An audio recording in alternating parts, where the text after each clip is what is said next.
రైతుల కలల్ని మింగేసిన జిందాల్ ప్రాజెక్ట్. జిందాల్ వెనుక ప్రభుత్వ రాజకీయ నేతల పాత్ర ఎంతవరకు? విజయనగరం జిల్లా శృంగవరపుకోట, దీనినే ఎస్కోట మండలంగా కూడా పిలుస్తాం. ఎస్కోట మండలంలో జిందాల్ అల్యూమినియం కంపెనీకి భూములు ఇచ్చిన రైతులు తీవ్ర మోసానికి గురయ్యారు.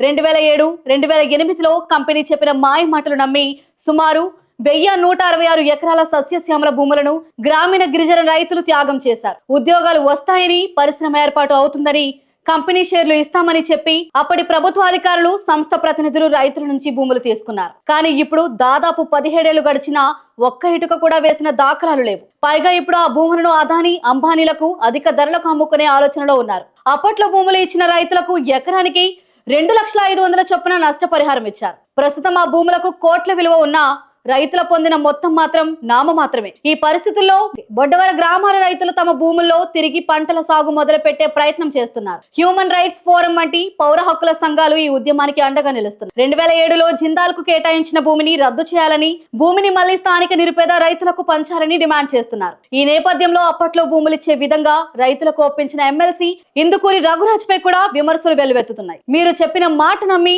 మా భూములు ఇచ్చామంటూ రైతులు ఆయనను నిలదీస్తున్నారు. దీనిపై స్పందించిన రఘురాజు, పవిత్ర హృదయంతో మాట్లాడాను, కానీ కంపెనీ మాట తప్పింది. ఇప్పుడు మీ వెనుక నేనున్నా, న్యాయం జరగాల్సిందే అని హామీ ఇచ్చారు. అలాగే జిందాల్ సంస్థ మోసంపై ఇప్పటికే కోర్టును ఆశ్రయించామని కూడా ప్రకటించారు. రైతుల ఈ పోరాటానికి మరింత బలం చేకూర్చింది నేషనల్ హ్యూమన్ రైట్స్ కౌన్సిల్ మద్దతు. జూలై 26న బొడ్డవర గ్రామంలో రైతులతో సమావేశమై ఎన్హెచ్ఆర్సీ జాతీయ చైర్మన్ డాక్టర్ సంపత్ కుమార్, సభ్యుల వశిష్ఠ కిరణ్, ఆదిలక్ష్మి తదితరులు బాధితులను పరామర్శించారు. అభివృద్ధి పేరిట రైతులను మోసం చేయటం మానవ హక్కుల పరాభవం. మేము ఈ పోరాటానికి అండగా ఉంటాం. అవసరమైతే గ్రీన్ ట్రిబ్యునల్ వరకు పోరాటం కొనసాగిస్తామని వారు ప్రకటించారు.